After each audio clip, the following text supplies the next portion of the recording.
you? Oh, great. Is this thing working? You're so live right now. Oh, awesome. Your hair looks nice. Thank you. COVID-19. That COVID-19 wash in there. Hi, friend. Hi. So thank you for joining me on Diversity Chats, where we bridge the gaps of diversity and destroy ignorance before it destroys another life. I want to welcome my guest today. Please share your name, my guest. Yarim. Yes. I like how you tell people how to say your name. When I met you, you spelled it out, and that's literally how it's written in my phone. Yep. Yeah, and then Deem. Yadim. Yadim. Love it. And then where are you from, and where do you currently reside? Let's see. I was born in Mexico City, Mexico, and I currently reside in Bakersfield. I did grow up in Arvin, not too far from Bakersfield, just like 30 minutes south. Okay, nice. I don't think I've ever been to Arvin, but I've seen the sign for it. Is Mexico City where they recently had an earthquake? Yes. Yeah. Did you have any family affected by that? We do have family over there, and we called everybody's okay. It was a really scary one, but nobody was terribly impacted. Okay, that's good to hear. And then what ethnic group do you identify as? Oh, I don't honestly, like, with all this political correctness, I don't know. Am I Hispanic? I'm from Mexico, but I'm an American citizen now. So I can't be called Mexican anymore because I'm not, like, that's not my citizenship. So I don't know. Whatever. I'm not offended by whatever Latina, Hispanic, other on my check. Other. Wow, okay, that's interesting. I never really thought that if someone moves from another country, they kind of don't consider that part. What about your bloodline? So your bloodline is from Mexico, or yeah. So I haven't done one of those cool tests that everybody does and sends their blood off to some strangers. Can you hear me? Oh, the swab. Oh, swab. Okay, my bad. I thought it was gushing. Anyway, so, but I know if you're from Mexico, you're either just all native, Aztec or Mayan or something, mixed with the ones that came and took over the land, which are the Spaniards. So I'm a mix. Therefore, I'm called a Mexican. Yep. I'm feeling educated right now. Thank you. And what is your age, if you're willing, or a range? I know. I'm 35. I don't care. I'm 35. My God, doesn't matter. Love it. Okay. So I know you through our church, Discovery, the Northwest campus that I'm unofficially a part of. And I wanted to have you on the chat because this is about diversity, and I don't want to have just one voice. So diversity comes in a lot of different ways. It comes not only by skin tone, ethnicity, it comes by background, upbringing, and everything else. So I wanted to hear your voice because it's important to share and just hear what's on your heart. So we did talk about, and I've known you for maybe 6 months, maybe, or maybe like 8, something like that. And so I'm really glad that I met you. When I first met you, I was just like, I love how like direct Yarim is. I love how bold Yarim is. And then that's one of the exciting things about talking to you all the time. So thank you for being your authentic self. So we were messaging briefly about Black history in America. And both of us, honestly, for myself too, but you mentioned it, that you don't really know that much about it. For me, I don't know that much about it because of a lot of political reasons, that they only told us what they told us, kind of thing. But why do you feel like you don't know that much about Black history? My gosh. let me see. Okay. I'm going to answer your question. So I think I don't know. Everybody knows the basics, what we learn in February, what we teach in February. Rosa Parks, Harriet Tubman, like all the highlighted ones. Of course, everyone knows that. But further, I guess, more into like, who was fighting for their rights and, what political party did this or, all that other stuff. Or what were they, because, okay, and again, I'm sorry, this is, I'm not politically correct or any of that. So I'm just throwing it out there. I just don't like how it's Black history, and then American history, because I think it's just American history, period. And as you do the periods, the different, years, you just describe what everybody was doing, whatever, so that's what I believe, instead of having to just segregate even that and say, oh, well, they get one and they only get it for February and that's about it. It's like, no, we want to know what were we all doing throughout the, years. Does that make sense? So I think I just know much about it. I think the same as you, like we only learned what came about in February and that's it. I just want to know more, So I through all this that's happening right now, that's what got me to like, wait, no, that's not right. That's not, oh, wait, I don't even know. I feel like shamed because I don't know my stuff. But, and not even just in history overall, just over a lot of things. I feel like I've been, sadly in this, like, I hate the word privilege and I'm not going to use privilege, but this like just era where we didn't have, our age group didn't have to go to war. We didn't have to fight for our freedoms or any of that. So we're like this just, oh, we get all the benefits of what the, soldiers did. So why do I have to investigate? Why do I have to find out? Even to this day, like, voting, getting those, magazine things, electoral notes. It's like, oh my gosh, so much reading. I just read it 5 times. I still don't understand what I'm saying yes to. Like, it's just like, you know what? That's fine. Someone out there that actually is, caring about this stuff. They're reading it. They're making good choices. So I believe in them. You go girl. Cause I'm over here wiping, my daughter's baby butts with paper and I got my life to get together, not thinking those things were important and not realizing that yes, they are important. But anyway, it's never too late. I'm just on like, okay, I have to grow up, be an adult, read, and inform myself. That's so powerful. Yeah. I mean, it's crazy because information is out there. It's very easily accessible these days. And yet it's this effort that's required of us to Google it or, somehow, comb through it and find out who's actually telling us the truth. Because there's also, with the internet, you can say anything. And how do you know that's accurate? So then you have to cross-reference, which is more work. And I don't know if that's like a distasteful thing for people, that they're thinking, I don't want to have to, I want someone to just tell me. And I know that there's different projects out there on Netflix. There's Kevin Hart has something on Black history for people to watch, which is, I watched one episode. It was pretty entertaining. So if you want to just be told things, that's a way. But yeah, we definitely have to do the work to dig into it. And I have a book recommendation for you that I did find out that I need to send to you. But there's, I think, a lot of confusion, a lot of politics associated. You did mention voting. There's a lot of red tape for people, kind of limiting who can do what and how well they do understand things.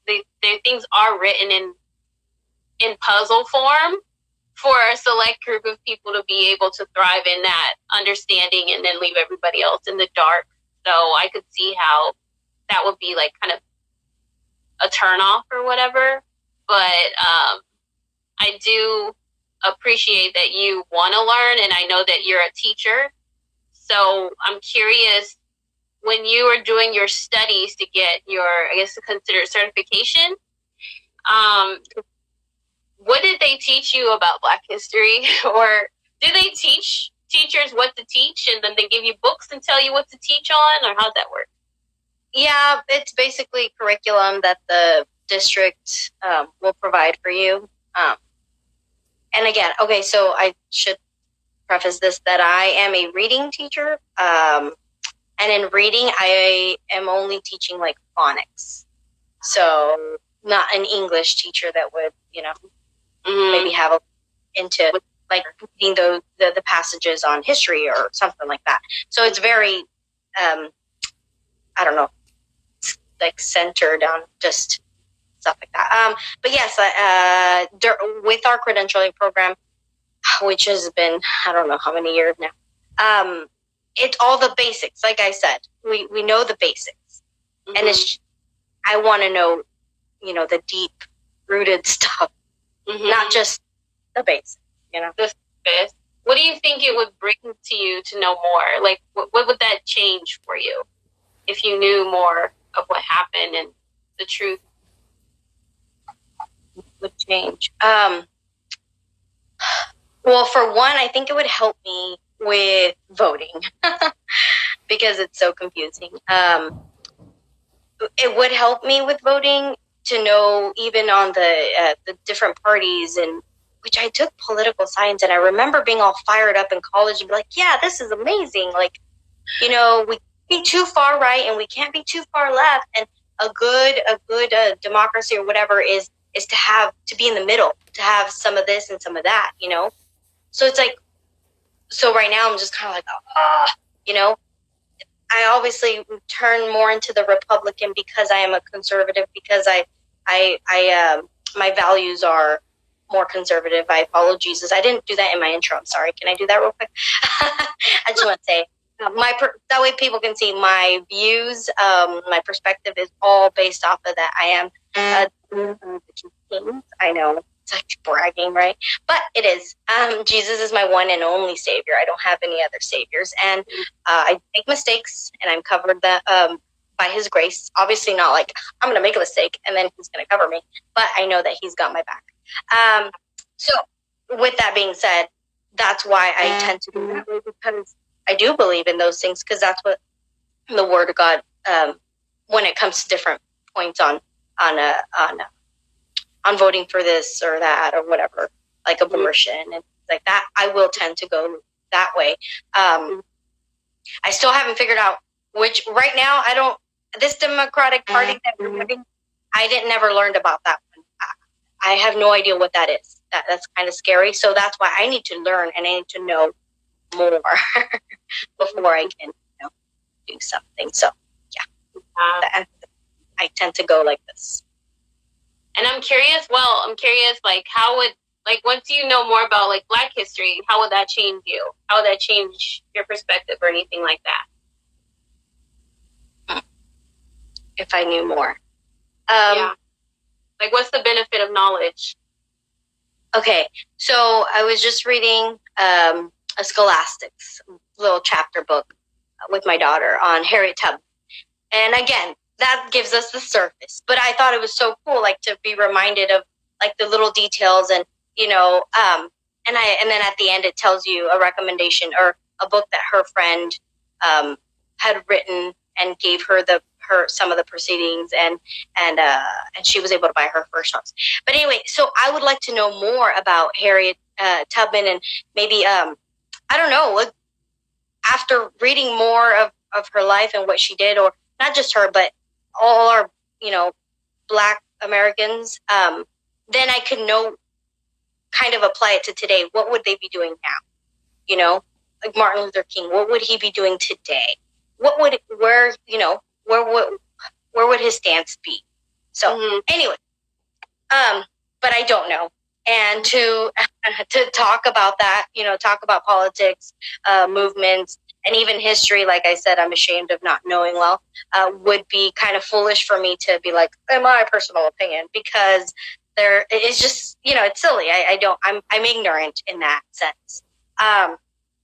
So there's a little quote saying, I found it on the internet, forming an opinion without the relevant facts is a phenomenon, and a phenomenon is an an object or aspect known through the senses rather than by thought or intuition. So I know when we get into these discussions, it can always stir up, stuff inside, feelings, like of anger and frustration. And I know there are a lot of people with anger and frustration and things that have been done to them which are not right. But even within that, again, I go back to my beliefs. God tells us that, it's okay to be angry, but to not, act upon that anger, and we're supposed to guard our hearts. And his, I'm sorry, I'm making it this religious, but I mean, that's my personal view. Yes. And, our command as believers is to love God and love our neighbor. There's no other commandments greater than these.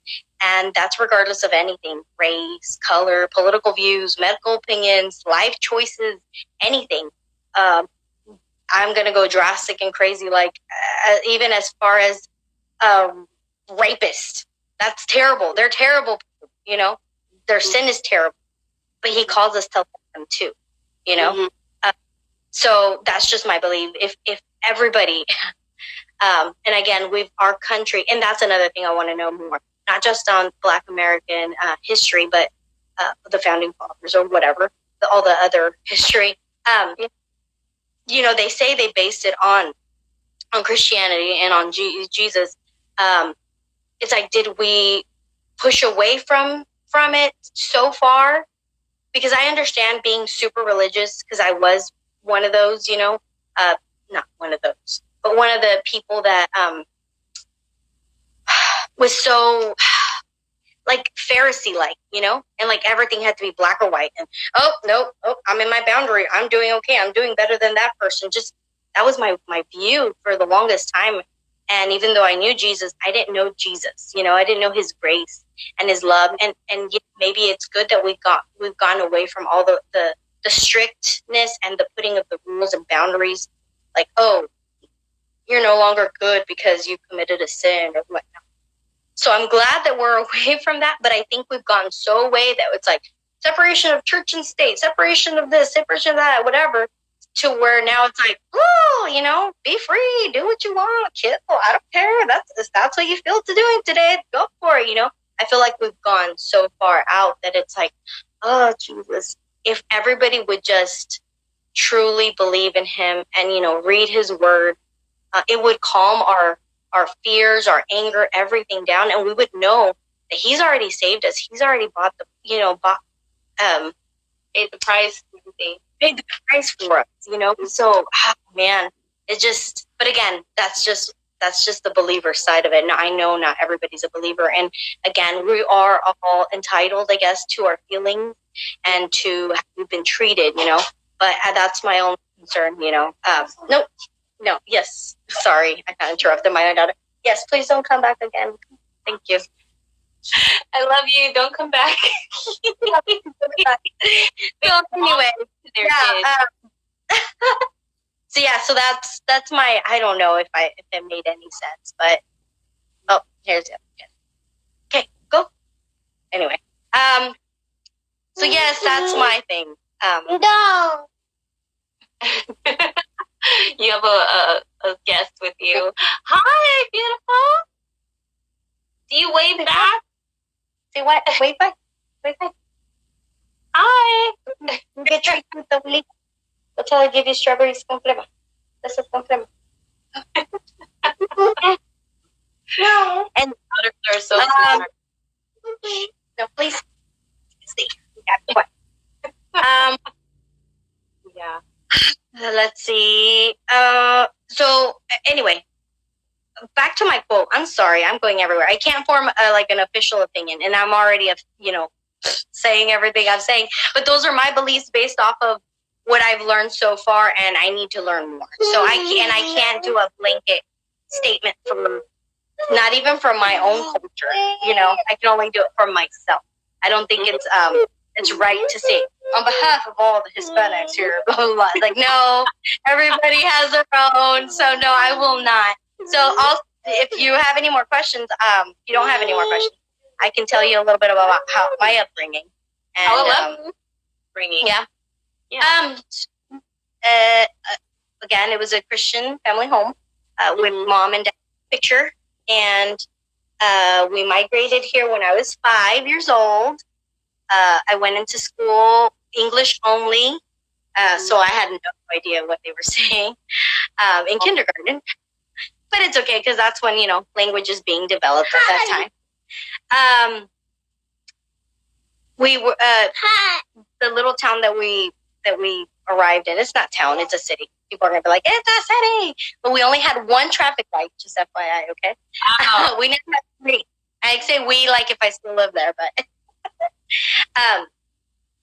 anyway, it was mainly populated by like white farmers, I want to say, and slowly we came and took over it became a Hispanic farmer community, agricultural, like carrots and all that stuff, fields, and I feel like I mean, all my teachers were white. I didn't have a Hispanic teacher, or I don't think I had a black teacher. I didn't have a black teacher. I don't know if there was any in Arvin. Yeah. So I don't remember ever feeling like racism or like belittled or any of that at all. I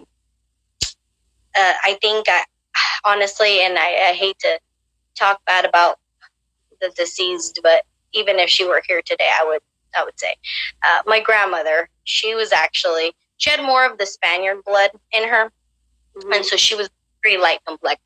Oh, okay. And I remember from even being younger, she would have us like, oh, here, wash with this soap so you can, get a little lighter, to rub off a little. So those kinds of things, and that's where I learned it from my family, my mom, but my grandma, I don't know, maybe because she was older. She never lived here in the United States until later in life. So this was, when she would come visit from Mexico and stuff for little times. Let's see what else. So we had a Bonds in Arvin. And you know what Bonds is, right? The supermarket. You're like, duh. Okay. So we had one of those. And again, it was primarily white folk.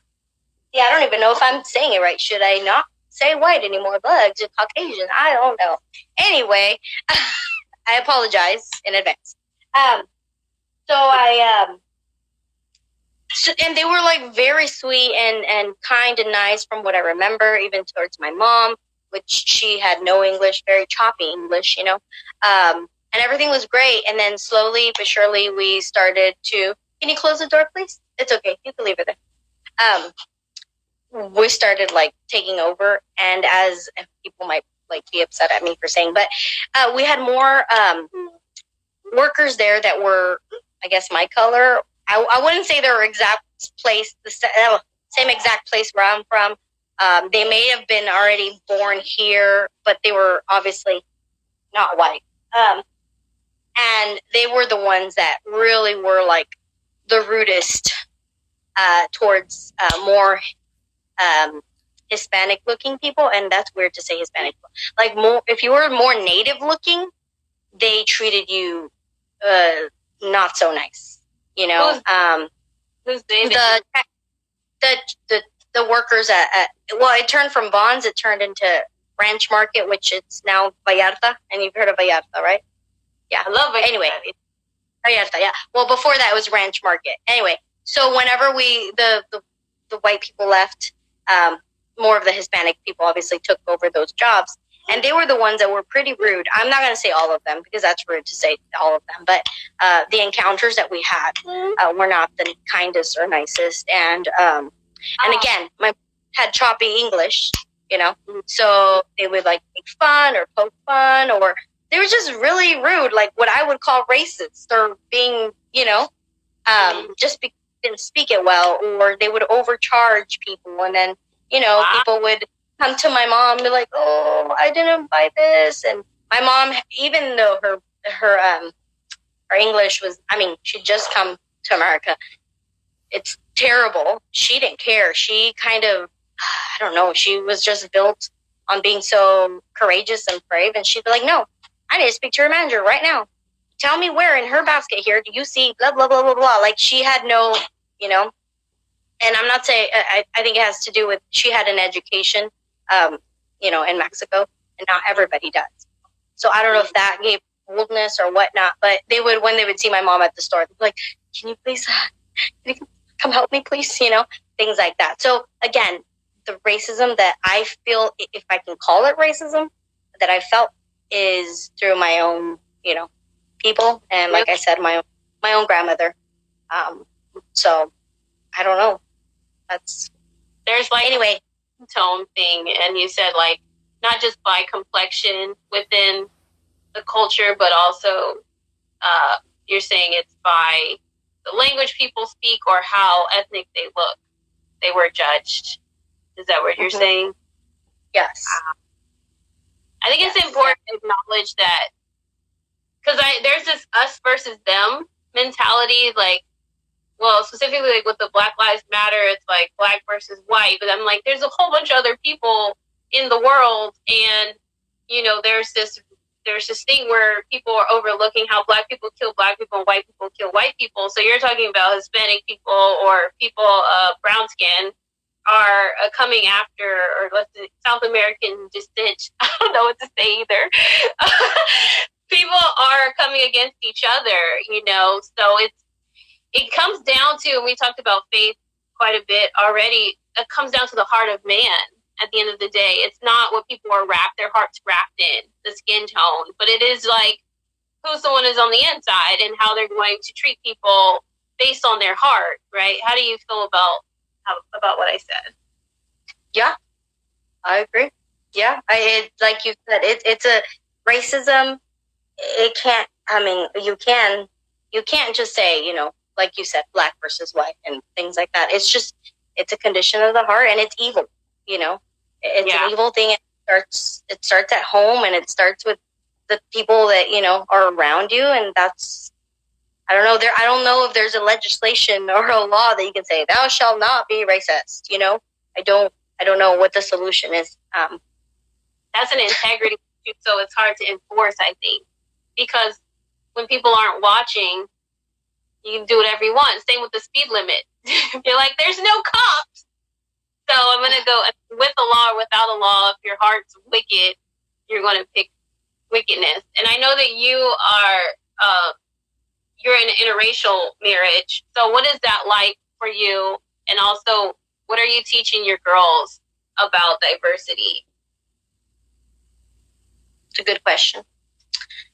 Interracial, yes. My husband, if that's white. Okay to say. And yeah, he honestly believes he's not white. Because he grew up he is. I'm just saying he's just silly because he grew up at South High. You're not from around here, but anyway, South High, it was filled with, everything I say now sounds so terrible every time I talk. But anyway, more Hispanic and Black Americans, I should say. So he thought he was one of them. Like, yeah, what? Ooh, and he came into my life speaking Spanish already, and like he loved Mexican food, and he was talking to my mom and my grandma, and just like he fit right in. Like there's no tension or any of that. If that's cool. What you mean, but he just adopted that. Yeah. As to my girls, that's where I'm learning right now. That I'm like, oh shoot, like I can't just. I have to do so. I have to be proactive, you know, about this. So, like I said, we've been reading some Harriet Tubman that we talked about, and really teaching her what was slavery and putting it in like perspective. Like, how would you feel if, you know, when you were born? And maybe it's too drastic. Some people think I am too drastic because I'm like, hey, if you do this, you're going to fall and die. Do you want to die? You know, I know it's a little much. But it's just scary when you do things that are like so crazy. It's like, really, come on, have common sense. But obviously they're learning common sense. Yeah. I need to learn to just have common sense and not talk to them that way. But I did say, how would you feel? Like, you're born, but you're really not mine at certain time.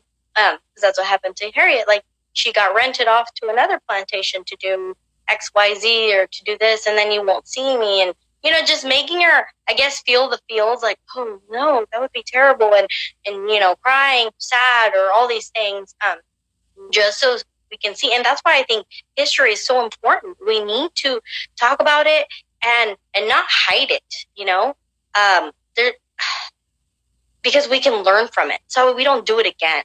Right. I don't think we should just obliterate it and be like, oh, no, we were perfect from the beginning. No, let's just talk about our faults. Like we've been, this is the era of vulnerability, and we have like 1,000 books of vulnerability. Brené Brown, like she's awesome and amazing, and like she's making vulnerability brave again, right?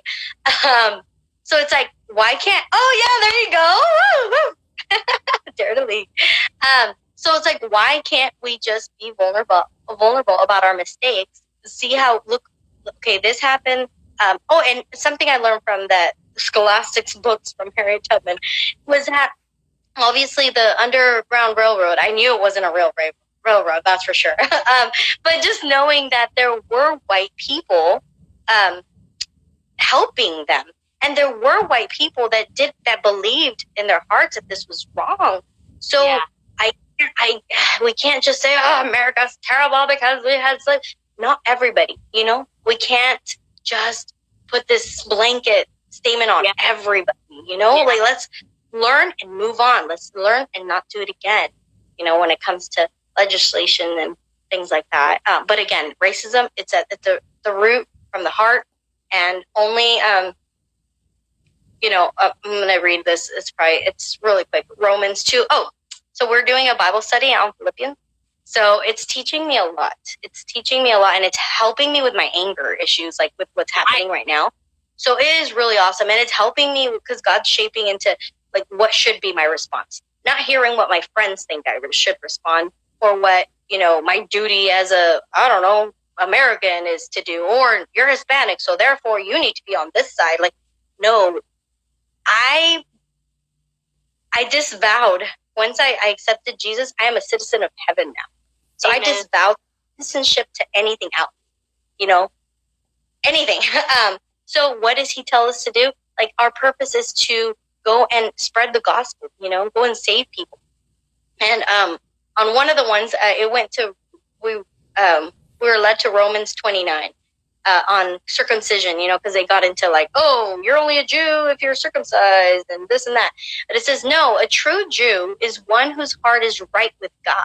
And true circumcision is not merely obeying the letter of the law. Rather, it is a change of heart produced by the Spirit. And a person with a changed heart seeks praise from God, not from people.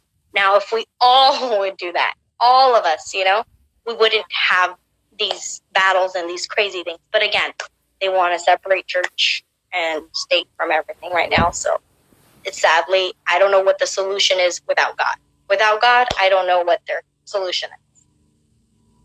And Pastor Jason at Southwest Campus had mentioned today that there's like a third of the church congregation, once COVID hit and people were staying at home, he was saying how a third of the people who've gone to church stopped attending even online church. And it made me think, like, when what you're saying, if at least all the Christians were doing what was the scripture in Romans that you said? Romans 2, verse 29. 2:29. Like, it'd be nice if the Christians were at least doing that.